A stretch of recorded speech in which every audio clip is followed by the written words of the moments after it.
Before we dive in, make sure to subscribe to my channel for more stories of love, betrayal, and shocking twists you won't see coming.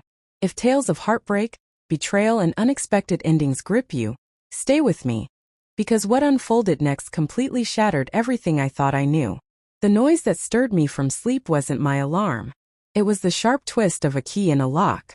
My body froze instantly.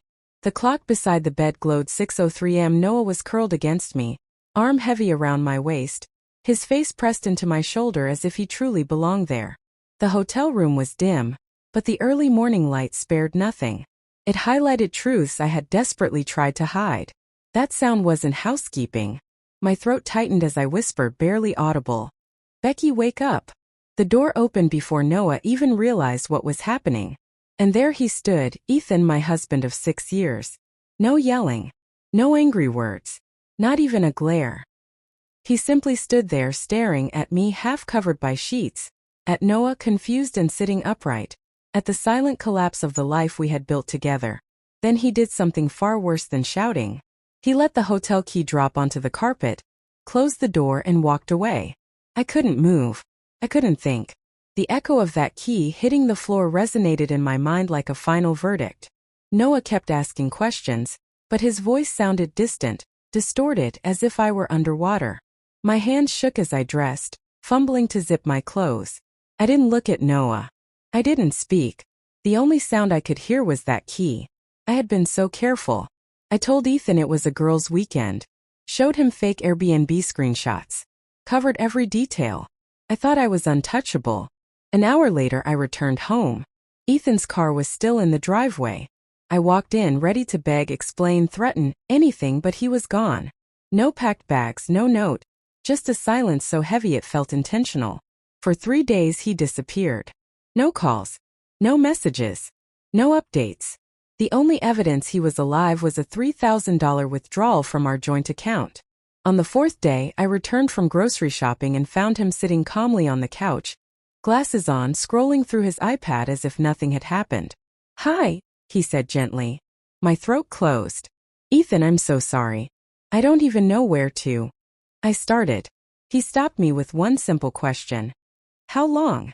I hesitated just a second, but that pause said enough. He nodded slowly. "You paused twice," he said quietly. "So I already know." My hand shook as I sank into a chair. I confessed. It hadn't been planned. It started months ago. I was lonely. I felt ignored. He raised a hand. "No excuses," he said. "I only asked to see if you'd lie." Then he revealed the truth that made my stomach sink.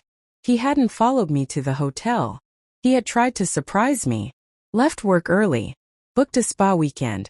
When he dropped off the gift bag, the front desk informed him I had checked in with another man, and they called him my husband. He stood, grabbed his keys, and said calmly, "I'm staying with my sister. Don't contact me." When the door closed, I collapsed. It wasn't just guilt. It was grief. I knew what I had destroyed was rare. Ethan wasn't perfect, but he was loyal, kind, steady.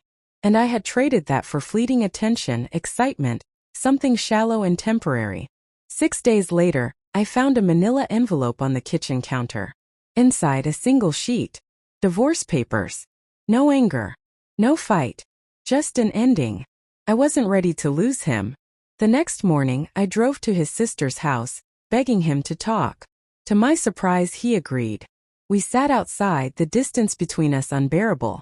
"I don't deserve anything," I said through tears. "But this wasn't because of you. I was selfish, stupid. I still love you." He studied me for a long moment. "I believe you," he said. "And I believe you're sorry. But love isn't just feeling. It's choosing. And you chose someone else. You didn't comfort me. Didn't hold me. You can stay for dinner," he added quietly. We ate. Talked about work, family, nothing deep. Felt familiar, almost safe.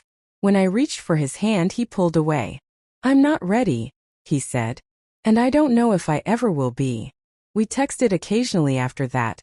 Polite, distant. I didn't push. 2 weeks later, I woke to a single photo. Ethan at dinner, smiling. A woman beside him, her hand on his. His eyes brighter than they had been with me in years. No caption, no explanation. But I understood. He wasn't coming back.